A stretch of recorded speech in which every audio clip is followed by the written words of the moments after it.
My name is Yang, currently associate professor at UCF. My primary research institution is Nanoscience Technology Center and the Department of Material Science and Engineering. And also I have a secondary appointment at the chemistry and the react clusters. And primarily our lab is right now working on the advanced materials for the renewable energy actually and the sustainability. And a really brief introduction to myself. So I have been fully trained as a material scientist and engineer in the past 10 and more than 10 years, and with a particular focus on the solid state materials and the solid state electronics, for example, ceramics, dielectrics, and the piezoelectrics. And we use those materials for energy conversion, either mechanically or electrochemically, and also sometimes using some photochemistry method. And also I have some training in the electrochemistry. So our lab can do some chemical engineer works in the lab, for example, develop different battery electrolyzers for the energy conversion. And also in terms of the teaching, I primarily teach at MSc department and for the undergraduate and graduate courses with the primary focus on the material science. And our lab, as I introduced, we actually very interested in developing different materials. Also, we are very interested in probing or understanding what happens on the surface and the interface of materials, especially at nano atomic scale, because we know that a lot of things happens at the interface. So we develop different kind of local strain, gradient, defect, confinement effect. We introduce those effects into the materials, as I said, at the interface. So therefore, we can either enhance their property in the device, in the end device, or we can extend their lifetime in the end device. For example, we develop high surface activity materials for energy conversion and sustainability. Also, we are very interested in studying the interface rearrangement of materials when they are used in the energy device, because we know that energy device is a high energy reaction happens inside of the device. Everything can happen, especially on the surface interface of the materials. So we are very interested to see what happens, especially at the surface of the materials when there are some kind of chemical reactions happens. So our research focus is try to understand what happens, as I said before, happens on the interface and the surface. The reason is we know that inside of the energy device, the interface is not very stable. So we call it interface instability of the energy materials. Just to take a lithium battery and a fuel cell as an example, everything can happen on the interface. For example, the lithium diffusion, low solubility on the surface, and therefore you can see some kind of dendrite or mechanical failure. Also, you may see some kind of decomposition of the materials and release some flammable gas, for example, methane and oxygen, that can be released inside of your battery cell. And plus some kind of heating, you may turn your battery into a bomb sometimes. And another example is the deactivation of the catalyst in the fuel cell. That is another example of the interface instability. So our research is try to understand what exactly is the mechanism of those antimaterial degradation process, and how to avoid or how to address those interface instability issues in the energy device. So just to take some of our previous research as an example, on the left corner column, we have on the left top is a cathode material we developed for the lithium battery. We intentionally fabricate or develop a functionally graded materials as a cathode material, because we know that the oxygen can be released from the cathode and some of the transition metal can be leached from the metal. So here we intentionally form or coat the cathode materials, the layer 2 on the top. That is the cathode material. We coat cathode material with a similar materials, but with a different structure and morphology. So eventually we can extend their lifetime avoid some kind of metal leaching from the materials. And right below this example is our anode material we developed for the lithium battery, which is a tin copper alloy. So recently, company has very interest in this technology, which is the company is a tin metal manufacturer. They want to use this technology to make their product has a higher value. So in that research, we enhance the stability of the tin by adding some copper in the materials. So therefore, we can get a really good mechanically reinforced materials for the lithium battery. On the top right corner is our recent development. Try to use the defect engineer the materials for the fuel cell research. So therefore, we can boost the activity of the catalyst in the fuel cell. So therefore, we can achieve outstanding performance. So that has never been achieved by other people before. And also, we are working on the strain engineered materials, and that is also for the battery and the fuel cell research. And besides that, we are also working on the nano manufacturing of the advanced materials for the energy and sustainability. We produce a pilot line that we can continuously produce highly porous thin film materials for the energy and the sustainability applications by combining electroplating and the electrochemical ionization together. So we can basically control their morphology on the, you can see on the bottom right corner. We can control their morphology. We can control their composition of the thin film.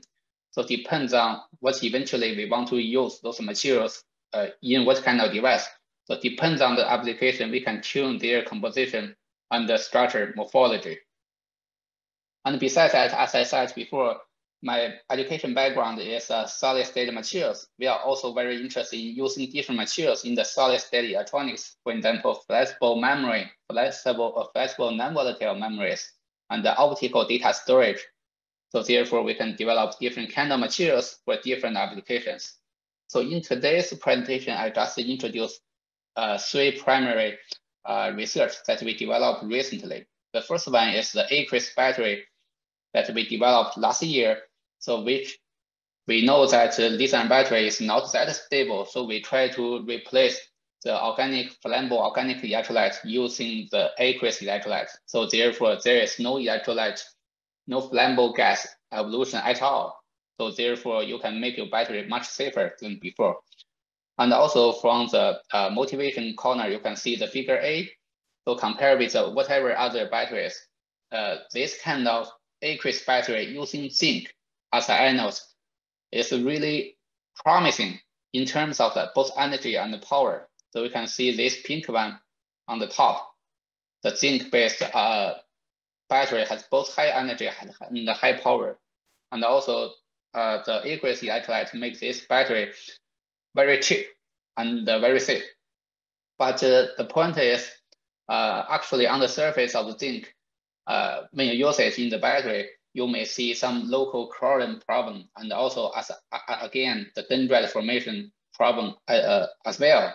So that is the challenge we need to overcome in order to make the zinc-based battery really promising and available for the commercialization.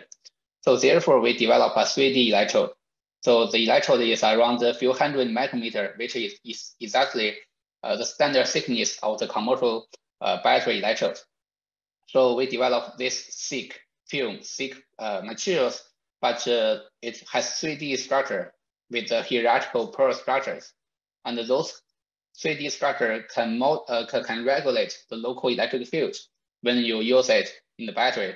So that eventually makes the battery has a super long lifetime under a high current density. High current density means how fast you can charge the battery when you use it in your electric vehicle. So here we can just quickly recharge your battery in the for example, electric vehicle within 15 minutes. You don't need to wait for overnight. You just need to quickly recharge it within 15 minutes, and then you can take the car away. And also, we have a patent on this technology.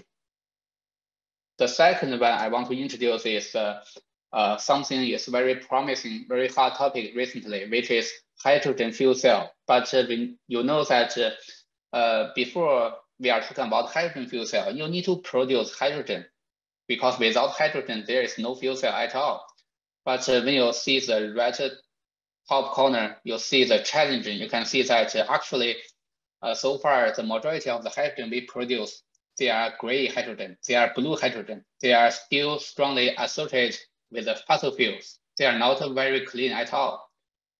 So that makes the hydrogen fuel cell not that like looks good, because you need to make the hydrogen very clean. There is no fossil fuel, no carbon emission.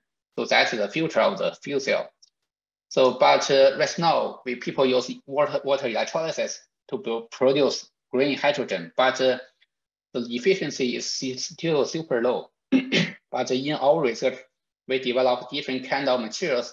We design different electrolyzer to produce really good water electrolysis electrolyzer. So eventually, you can see our research, we can, at the industrial level, we can produce 1 ampere for a square centimeter current density at a really low voltage, as low as 1.7 volts. That means using this, our materials in the electrolyzer, we can reduce the electricity cost by 40%. And also using our materials in the 1 megawatt electrolyzer, we can produce 200 kilogram hydrogen in 1 hour. That is amazing number, because when we discuss this kind of number with the industry, this data is already far better than most of the other hydrogen producing industry right now in the US, in the United States, and in Europe. And also we have a patent on this technology as well. The last project I want to introduce is our new technology that, as I said before, you have to produce green hydrogen for the fuel cell, but we can look at other fuels in the fuel cell.